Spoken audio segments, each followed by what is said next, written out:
tweak things, or they better have it together, starting tomorrow night. But I mean, we'll see what happens with the Knicks.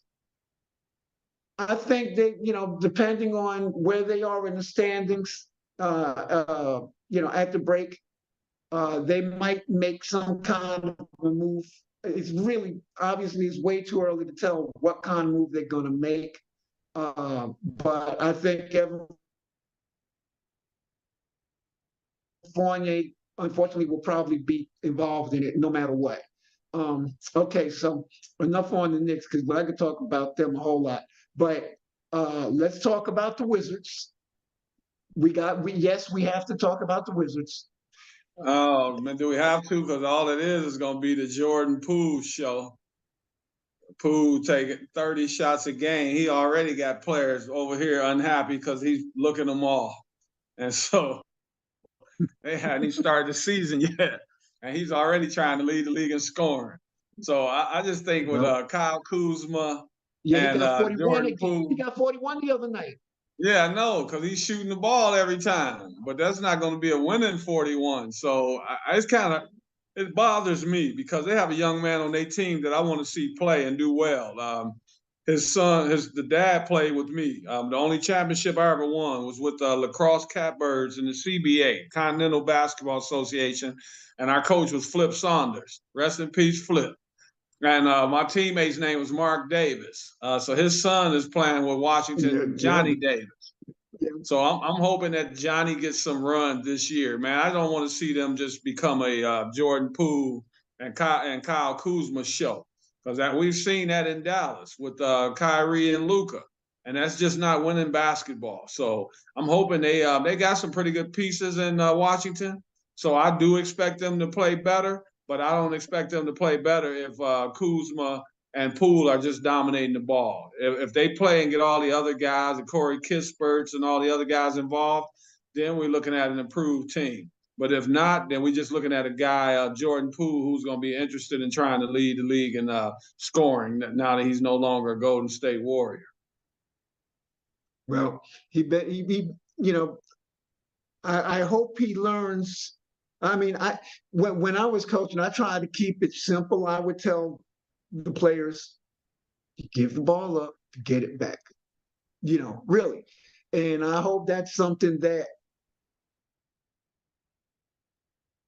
the Wizards as a team, I mean, all these guys could shoot, Poole could shoot, Chris he could shoot, Kuzma could shoot, I mean, they might make a little noise. I think they're a year away.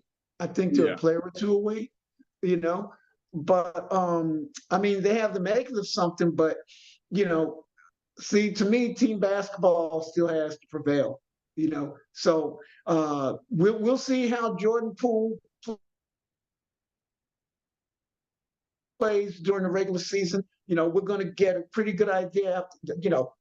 For me, it's going to take about 15 games, 20 games, and then I'll be able to say, well, all right, this is what I think they're going to do. I know you usually know these things a lot earlier than I do. For obvious reasons. But okay, so let's move on to the Atlanta Hawks. The Atlanta Hawks were somewhat of a disappointment last year. Would you agree? Yes, and I don't see much change this year. It's not like they really upgraded their roster. You're still looking at the Trae Young, the DeJounte Murray's combo in the backcourt. They still got John. What's the big high jumper? John. I can't even think his name right now. And that's bad right there in itself. So, Collins. What's his name? Collins. What's his name? Collins, John. John Collins. And you got you still got the big fella from Houston that they got rid of for Westbrook. Capella, Clint Capella. Yeah, so even his name is escaping me now. That's sad. Yeah, Clint Capella. Yeah, but see, they didn't really upgrade their roster that much. So I'm still kind of confused what their goal is. I don't know. I know Trae Young had a really good year last year. I don't even think a lot of people realize he averaged 26 and 10 assists last year. but it was just a more so of a one-on-one type show. DeJounte Murray was a lockdown defender here in San Antonio, Yeah, and he got yeah. to when he got to Atlanta. I don't know if it became a competition between him and Trey. I just didn't figure out. It just doesn't seem like they blend very well together. And so I'm still looking at Atlanta as a middle of the pack team. Maybe I could see them Seventh, eighth. inching their way. They're kind of like you say the Knicks with the 6th, 7th AC. I can see Atlanta sneaking in there, but they didn't really like upgrade their roster very much. And but it does give a new year. It's a new year for Quinn Snyder. So I think they will get better because Snyder is a heck of a coach. But I still see them as a mid-tier team. I don't see them really frightening anyone as the season go on. They might frighten the Toronto Raptors and a couple teams, but I don't see too many teams being afraid to face the Atlanta Hawks. Okay, let's go to Chicago Bulls. It's another team that didn't really make a whole lot of changes. They still got Patrick Williams, who's a year older. You're still looking at Levine, who's been on the trading block. We've heard rumors about the DeRozan being traded, Vucevic being traded. So the same stuff going on there that went on last year. I like Alex Caruso, of course, but their team didn't make any major upgrades either as far as contending. So I still see them as a team that'll be fighting maybe for that 8th spot or the play-in. And that's about as far as I can see them going right now. Okay, Toronto. Wow. Well, they got rid of Fred VanVleet for one. He's getting $40 million now. He cashed in Houston. So, but they're in the same situation. They've been talking about trading Siakam, trading OG Anunoby. So it's the same thing. I thought at some point it would already be the young man, Scotty Barnes. I thought it would already be his team, but that hasn't happened yet. So for some reason, they're still hanging on to OG Anunoby, and they're still hanging on to Pascal Siakam. So I'm looking at Toronto as one of those teams that'll probably make a move. I thought they would move him. I see them making a move around the trade deadline. Teams like them and the Knicks, I still gonna, I'm gonna still say there's some positives there, but I see those teams trying to make moves around the trade deadline. And so right now, I like them having OG back and Siakam, but I think they're back mainly now as trade bait. So I see them possibly being moved around the trade deadline, and then we'll see what Toronto's about. But right now, I would just have them as a team that's fighting, that's scratching and clawing to try to get into the play-in game. Okay, let's talk about the Nets. Let's get the Nets out of the way. I will tell you. You're just going to get my team out the way. Huh? The team I play for, you just want to get them out the way.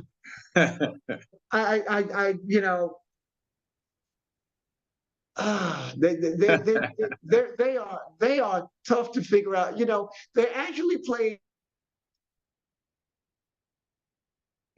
fairly well after all the dust settled, but you knew that they weren't going to make a whole bunch of noise, once playoff time came along. And now they got a full season. Well, the one good thing is John Vaughn's got, he had the preseason to implement his system. And so I think that's going to be key. I think they're going to be a better ball club. I give them a shot at the play-in. I don't think I don't know that I could pick them much higher than that. No, I'm with you. But I'll say the good thing about the Nets, my team that I play for, I'm glad to see them. One thing that makes me the happiest is to see Ben Simmons. It looks like Ben is back mentally. We know the last few years, Ben has kind of had some challenges. Good this season. Yeah, and I've been worried. It got to the point where he was really at a dark point in his life. And sometimes the game can do that to you when we get negative press. And you don't want to go outside. People start talking really bad about you. And it's like they had almost given up on Ben. So he looks like he's re-energized. And that makes me happy because I'm a guy that always has been a Ben Simmons fan. I'm thinking this year he's going to come back and have a bounce back year. And the reason I won't ever count them out is because they play hard. You know, they're a team that plays 48 Very true. minutes. Mikal Bridges has played really well. Cam Johnson has continued to grind. Now they got to figure out what they're going to do with Cam They've Thomas got because pieces. they have a 25-point scorer on their team, Cam Thomas. They just, for whatever reason, Jock Vaughn won't turn him loose. And so I'm hoping that they let him play a lot more this year. Of course, I'm a big Spencer Dinwiddie fan. He actually is married to a friend of mine. If you remember Andre Roberson used to play with Sure, the Oklahoma City Thunder. sure. His sister is with Spencer Dinwiddie. So I believe they had a house built in San Antonio. I So didn't I'm know a that. big Spencer So you fan, just and wow. so all that stuff factors in with me because I know some of these Okay. people personally. So I think the Nets are Yeah. going to be a team that's going to play hard. I think they can actually make the playoffs. It depends on. Okay. I think if Ben plays really well, and if he plays like anywhere near the Ben Simmons that we saw at the beginning of his career, and you put that together with Cam Johnson and Dinwiddie and those guys, I think that's a team that could maybe ease into I'm gonna say play-in games. But even if you're a play-in team, that gives you an opportunity to advance and make the playoffs. And I'm thinking I can't overlook the Nets. Let's say that. I think they're going to play hard every night, and I'm hoping that they Okay. make the playoffs. Okay. Okay. Fair enough. So, I mean, it took us 45 minutes to get through the East. We've got 15 minutes to go. I know you're going to be doing another show after this one. So let's do this. A brief synopsis of the Western Conference.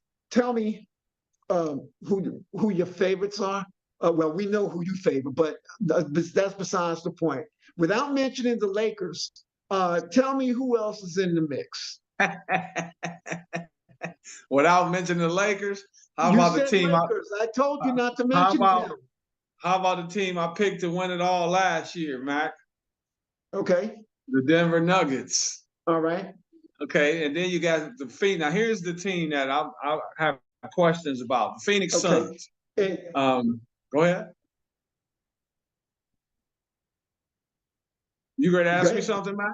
No, go ahead. Phoenix Suns would be the biggest question mark for me in the NBA because I don't know how it's going to work, but so far I would say so far so good. You're going to have Bradley Beal or Devin Booker basically playing as the playmaker, and so that's something that's new for both of them. As you know, before they had Chris Paul running the show in Phoenix. So Well, now you lose Chris Paul, you bring in Bradley Beal, who's been an all-star, but he's been an all-star as a scorer with the Washington Wizards. So Bradley had probably his worst year, I would say, last year shooting-wise in the last 4, 5, 6 years, but he still averaged 23 points. So I know he was looking back, for a bounce-back year. But now you go to the Phoenix Suns, and you go to a team that already has KD in place, Kevin Durant, and you got Devin Booker. So I'm interested to see how that threesome works. As you know, they got rid of Chris Paul and they got rid of DeAndre Ayton, and they replaced them basically with Bradley Beal and Yusuf Nurkic, who's with the Portland Trailblazers. So that's going to be interesting to me. Grayson Allen was brought in. He's been fantastic in the preseason. Grayson Allen has been one of the standouts in the preseason. So I still have questions with Phoenix, but as far as getting to the Final Four in the East, in the Western Conference, I have no doubt in my mind that they'll be one of the Final Four teams. But I just don't know how they'll contend right now because I have to look at their rim protection. I'm wondering how they would deal with a Jokic come playoff times, how they would deal with Anthony Davis and LeBron come playoff time. And then on the other end of the spectrum, I'm worried about how they would deal with a Steph Curry when it comes to playoff time. So I still have questions on Phoenix. I'm not putting them in the championship and giving them the ring yet. I still have some questions about them that have to be answered. okay. That's fair enough. That's fair enough. All right. I want to talk about the Trailblazers. I think that they're going to surprise some folks. Scoot on over there, Max. Scoot that way then. Huh? I said, go ahead and scoot that way. Scoot towards the Blazers. Go ahead and talk about the Blazers. Scoot, scoot, scoot. Scoot Henderson is the man.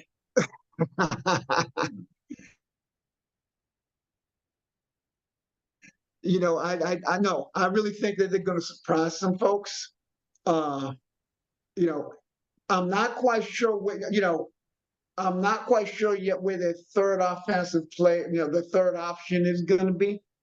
I'm not really sure of that. Shaden Sharp. Okay, that does make sense.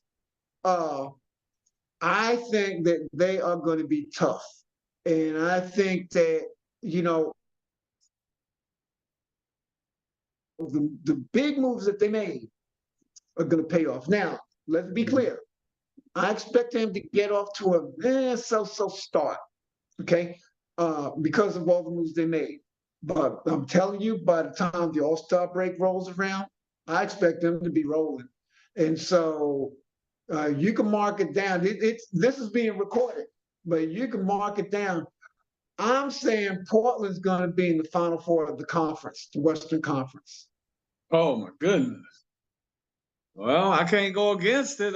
They do have some pieces. They have Jeremy Grant is happy. They gave him a new contract. So that means you like Scoot. Yeah, you must really like Scoot a lot. I do. And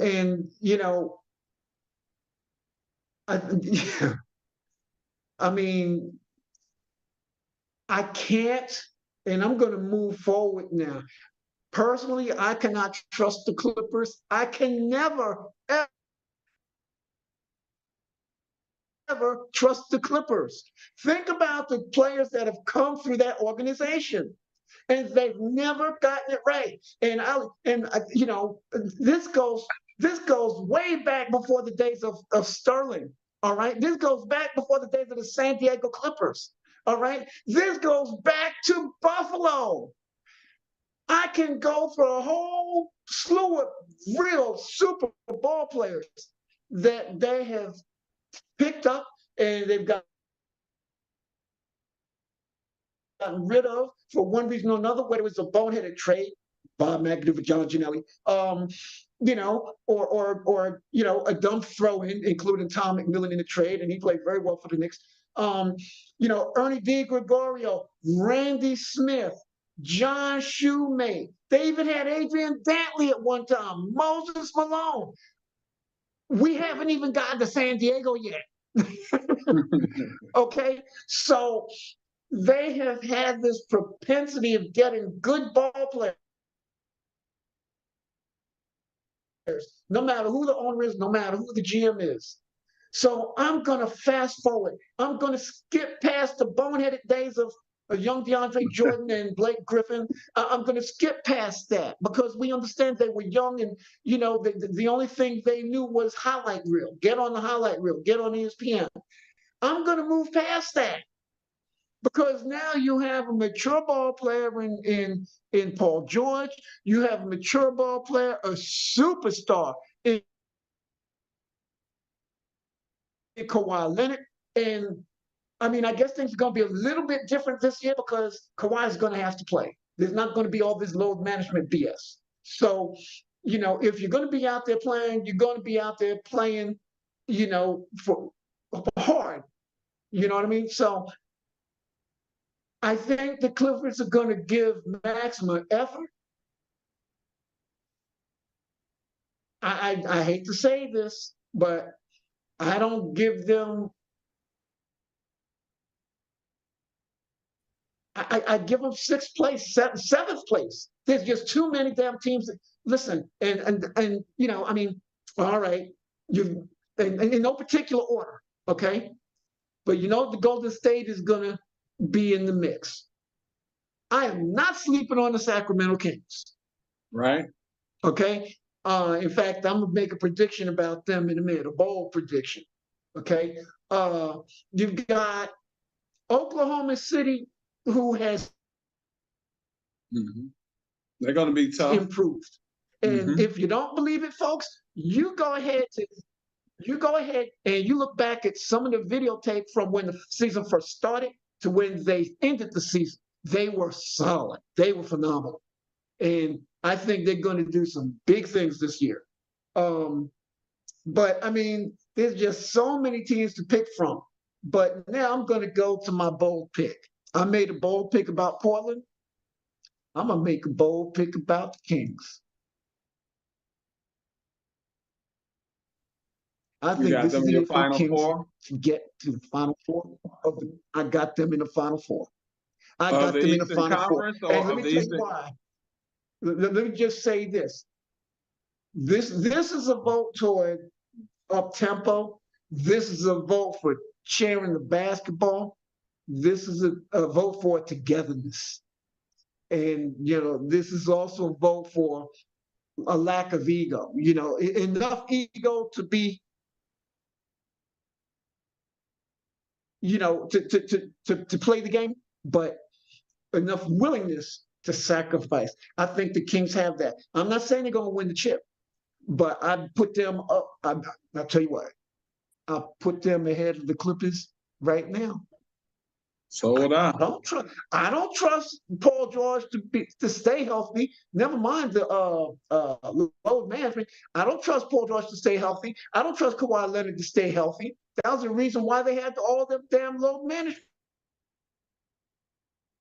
Well, games off. So why I do I couldn't say trust it them any to? better. I Okay, couldn't say it any better. But I am gonna say this: way to go, my team, Denver Nuggets, started off with a bang. What was the final score? I don't know. They won by double figures, I believe. Okay, all right. And so now I meant to bring this up earlier and I didn't. You know,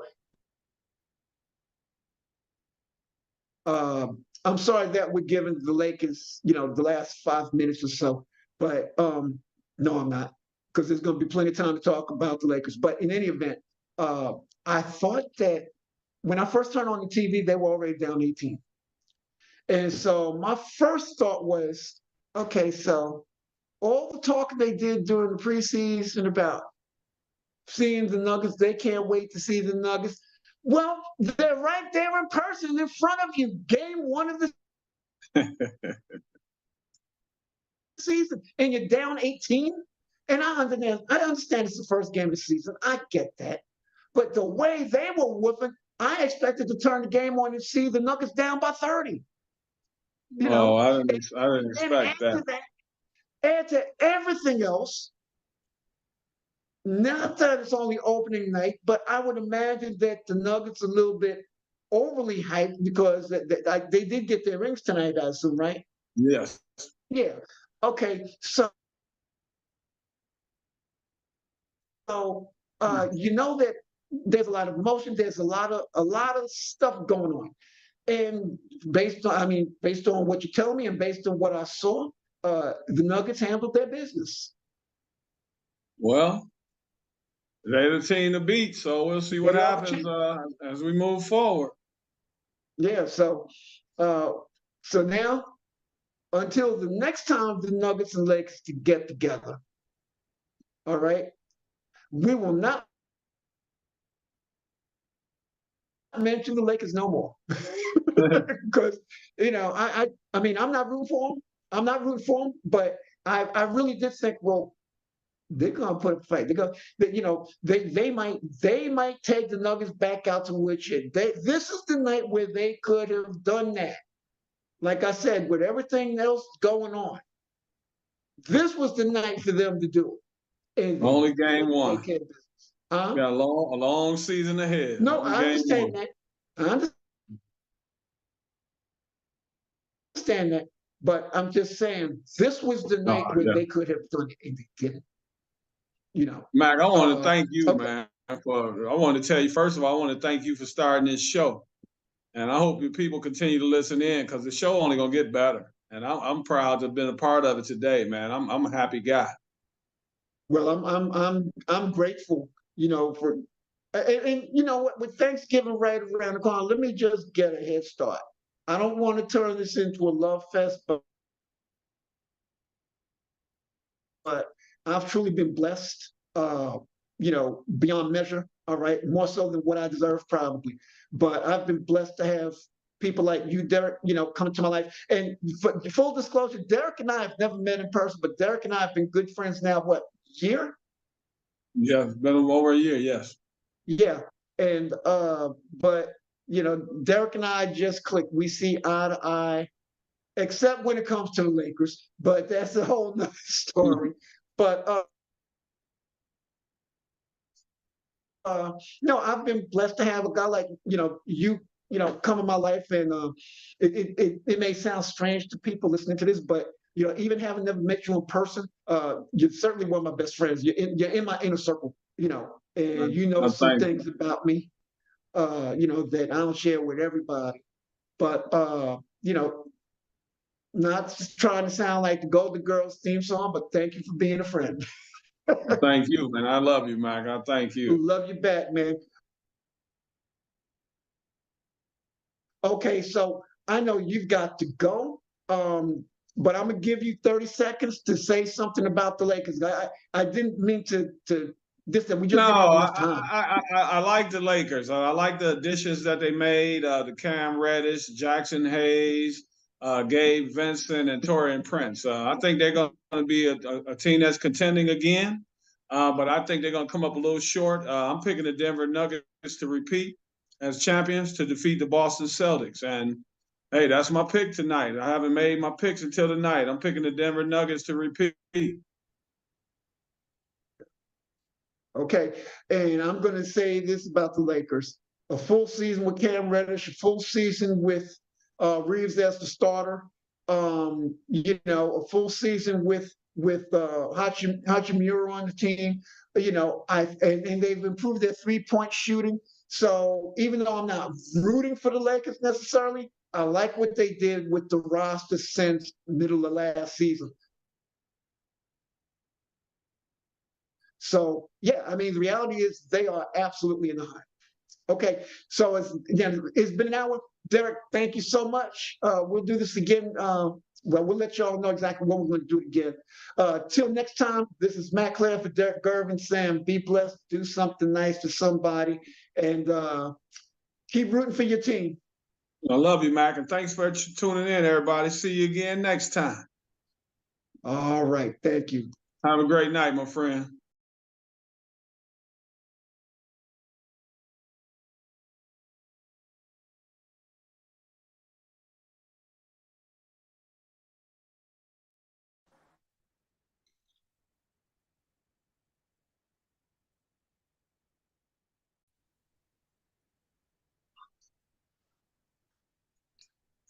Hey everyone, it's Mac. Welcome to our second installment of Personal Foul. As I said, I'm Mac, and on the other side of the screen, we got Derek Gervin, former NBA star, and won a championship overseas, and led the league in scoring over there. So we are in the presence of basketball royalty right now, because not only was Derek a ball player in the NBA, but most basketball fans know that his brother George is a basketball Hall of Famer. And Derek, first of all, thanks for joining me again. Unfortunately, we have to start off with some rather sad news. Bobby Knight passing away. First, I want to say good evening to you and to the listeners. Yeah, it just came across the television within the last 30 minutes. So I already sent my condolences on Facebook, and I'm a little sad because we know Bobby Knight had some challenges, some things he went through when he was at Indiana University.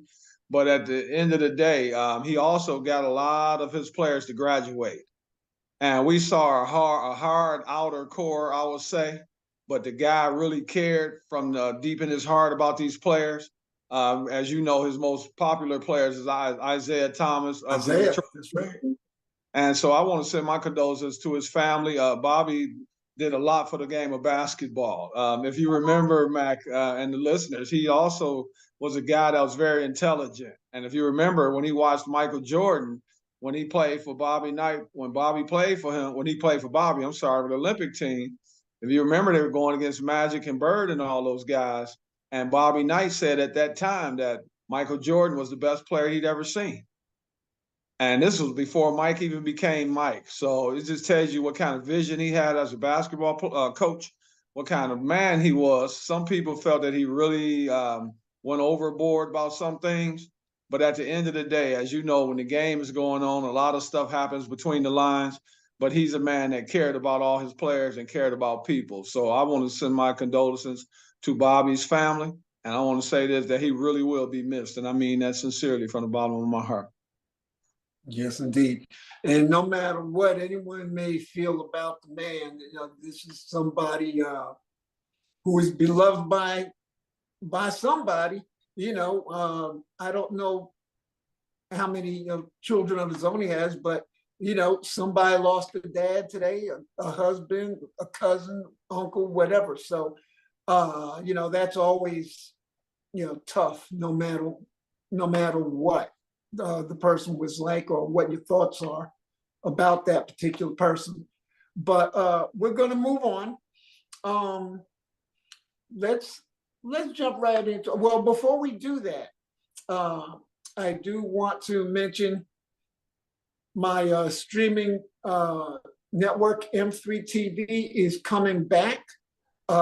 Just early this evening, I was working on uploading some content. And in fact, if you're watching this on video, chances are you're watching on M3-TV. So if you're watching on M3-TV, especially, I welcome you. And I encourage you to keep us on your minds. Check us out periodically, because we're going to be adding more and more new content. Not only and Mac, about, can I say this? I'm sorry, I don't mean to cut you no, off. go right ahead. As you're adding more content, I hope our listeners also can add more people. Tell a friend about the show. The show is going to continue to get better. It's going to grow. And it starts one person at a time. So please One person tell at a a time. friend to tune in one day. Check us out. I guarantee they'll enjoy it and they'll return, and then they can tell one other person. Absolutely. And this is only our second installment. I'm going to learn as I go along. I'm going to get better. I would like to think I will rely on Derek mostly for comments. I might throw something in every now and then. We'll have a little bit of banter back and forth. But while Derek will tell you that I'm making him uncomfortable when I say this, Derek is the superstar of this team. Okay, Yeah. so and there's no two ways about it. But and I'm honored to say that not only is Derek a teammate on this show, but Derek has become a really good friend of mine, in spite of the fact we have not laid eyes on each other in person. And we'll do that soon, I'm sure. But anyway, enough of this love fest. I want to move forward. Let's talk about the Western Conference of the NBA. I mean, I got to keep going to the Western Conference because, and I get that it's, well, let me ask you this. What are your early impressions of what you've seen? Well, my early impressions that Denver Nuggets, as you know, I picked Denver last season. And so I wanted the champions always, you're always the champions until someone knocks you off. So I wanted to see what kind of team Denver had coming into this new year, because they lost two key players. They lost Bruce Brown and they lost Jeff Green.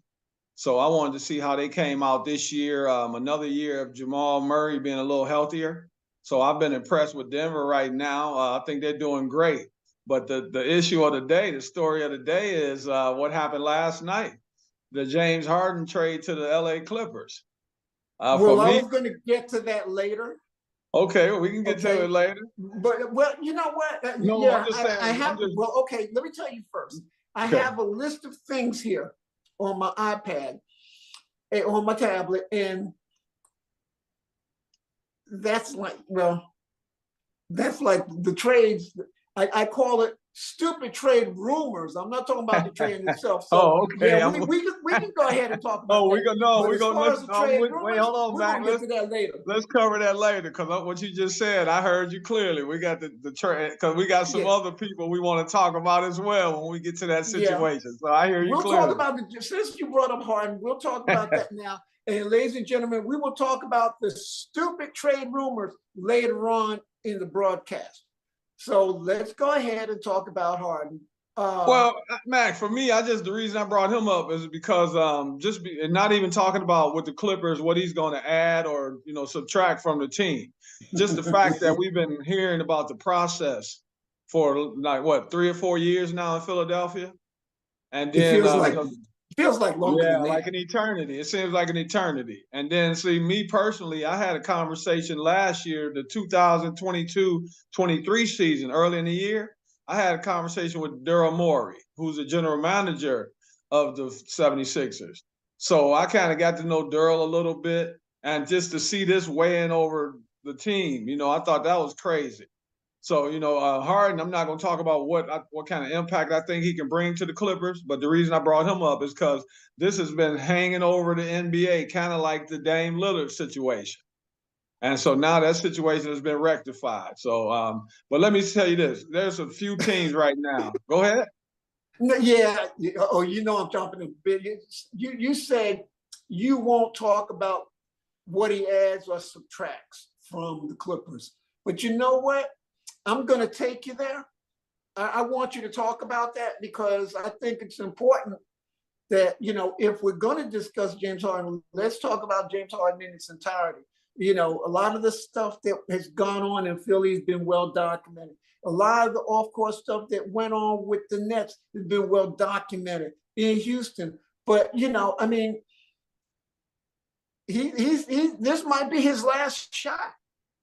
And so what do you expect him to bring? Wow. Well, let me start from the beginning because, first of all, as you know, and the listeners don't know, since 2014, Kawhi Leonard has been my favorite player. So I've been wanting to see Kawhi get another ring. He has 2 rings. He got a ring with the Spurs in 2014, and then he got a ring with Toronto, I believe, in 2019.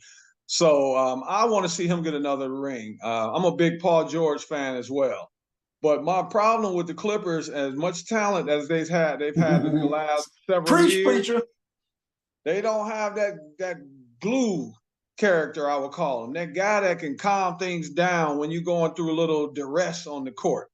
And they don't have a Chris Paul. And so it kind of with Harden, I'm hoping that he can be that X factor as far as getting the guys into their sets in the half court offense. And then when Kawhi might need a little tap on the shoulder or a whisper in the ear, or Paul George or Westbrook or whoever it may be, I was hoping that Harden will be that guy when he gets there. But on the other side, I have to say the guy who came in the trade with Harden, PJ Tucker, I think he'll be the guy, the glue guy, I'll call him. Because as you know, PJ won a championship with the Milwaukee Bucks. He's a tough guy, and he's a no-nonsense guy. And so when PJ talks, people listen. So I'm also thinking that PJ can help James Harden because, sometimes James can get out of sorts. He can start doing, over dribbling, throwing the ball to guys, making late decisions. And so I'm hoping that things going to go well. I want to see the Clippers make the West even more interesting, if that's possible, more interesting than it already is. And if you look at the Clippers right now, you just think about it. If you that's just adding one more team into the fire. It's like 7 or 8 teams, realistically, that believe they probably can win. Don't you think that? Well, it's yeah, and it's funny that you say you talk about 7 teams and adding one more team. See, and I said this, and I'm not gonna have to go now and dig out last week's show. My comments about the Clippers. I kind of started to go just a little bit left, but it has everything to do with their history. Your reputation precedes you, all right? And the Clippers dating all the way back to their Buffalo Brave days. It was a little bit better back then, but from the time they hit San Diego as the Clippers, they've just been a silly, silly organization. They get talent. I already expressed how I felt about the talented knuckleheads back when it was Blake Griffin getting lobs and DeAndre Jordan and all that, and it feels like with Kawhi and with Paul George that they should be a more under control team, a more serious team, cut out some of the shenanigans. But it almost feels like we're looking at Lob City minus all the lobs. Really, in terms of the I mentality. hear you. I'm laughing because it's true. In terms of the mentality. And so it's hard for me to take the Clippers seriously. I'd love to see them. I used to be a big Buffalo Braves fan. So even though all these years have gone by, I still kind of sort of relate them to the old Buffalo Braves. I used to love McAdoo and Randy Smith and Ernie D and all those guys. And those of you listening, if you don't know who they are, and Ernie D is Ernie D Gregorio, go look those guys up. Just look up Buffalo Braves and Bob McAdoo, and a host of other names will pop up. A lot of guys came through that organization, and a lot of guys continue to come through the Clippers organization now, and they have yet to get it right. And, I can't take them seriously right now. Okay, moving on. We didn't talk about, and I don't know why this is. Well, maybe I got an idea why, but we didn't even mention the Memphis Grizzlies last week, when we were talking about the West. I'll give my thoughts real quick. To me, and I'm not surprised that 0-4, they're starting out 0-4 is not a shock to me. But I guess I didn't talk about them, and you didn't bring them up either. To me, it's kind of easy to overlook them right now, not because of the absence of John Morant. So, in part, yes, but I look at them the way I look at the Clippers. It's hard to take them seriously because of all of the silly. I know they got rid of Dylan Brooks. That's a little bit of silliness walking out the door. That's good. All right. You replace him with a mature veteran like a Jalen Rose. And just like you're saying about Harden with the Clippers, I think Jalen Rose will be much more effective than Harden in that role. And I think that, I think they'll be in the hunt. I'm not surprised at 0-4, but I think that after 15 games or so, if they're hovering around the 500 mark, I think they're going to smell the finish line because it'll only be about 10 games or so before they get Ja back. And so if they could just hold the fort down for these first 25 games, well, then you got to put them in the conversation. For me, the only reason I don't put the Clippers in there, of course, with Ja being out. And I wrote yesterday on Facebook about them just basically staying above board. And I know they're 4-0-4, but there's also, you got to factor in that Luke Kennard, who led the NBA in three-point shooting percentage last year, is out. Steven Adams is out for the year. Yeah, Brandon that's Clark, a tough loss. Yeah. And then remember, they had two big men other than Mr. Jackson. They had Brandon Clark also from University of Virginia. And Brandon got hurt last year. Him and Steven, it wasn't that far apart when they both got injured. So Brandon will possibly be able to come back near the end of the season after the All-Star break. But having that size missing is a big factor for me. I think Memphis is a really good team. As you know, they were able to win without Ja. Their record was better without Ja than it was with Ja. And I'm not saying that Ja was a detriment to the team. No, I I'm get just what you're saying. saying. Percentage-wise, they played well. Better. But you got to look at and then also they bring in Marcus Smart. I think that was a big addition. You bring in Smart and Derrick Rose, so that you got two guys that know what it takes to how to get things done. Instead of getting frustrated, you have guys that can kind of reel in the behavior when these guys get a little out of control. But I think Memphis is a team that once Ja gets back, and they get here's the only thing I'll say with Brandon Clark being out and Steven Adams being out, I know Jaren Jackson Jr.'s dad personally. We played together, and he's a personal friend of mine. I played with the Nets, and I played with him in the CBA, the Continental Basketball Association. And Jaren is really not a center. Jaren is, we know they used to talk about Tim Duncan. What position is he really, right? Jaren is really a power forward. And it was exposed basically when they played in the FIBA games, Mac, if you remember, and if the listeners remember, Jaren is more of a help defender. He's the reigning defensive player of the year. But the reason he's a defensive player of the year is not man-to-man defense. It's the havoc he created by roaming in the paint area. And he's a very, very good help defender. And I hope people hear me clearly. And Agreed. some people might not notice that.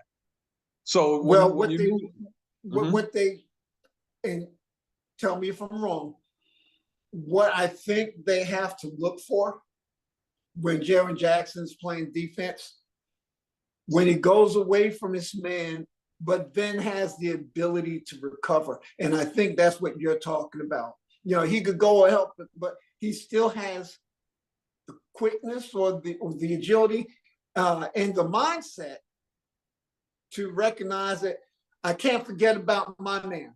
And he covers a lot of ground defensively. You know, he's long. His biggest problem are against guys like Embiid, who can put their body on him, or Jokic, really, really strong players. And the reason that is because he's not really a center. He's more of a power forward. So he would match up better with a Giannis than he would against a Jokic or Embiid. He's a very good player, very good defender. But, sometimes guys are playing out of position. And I'm hoping they can make a move maybe before the trade deadline, around the trade deadline, and bring in a big man. It just has to be a serviceable big man where Jaren can play his natural position. And if they do that, once Ja gets back, I think we'll be talking about the Memphis Grizzlies again, being back in the mix.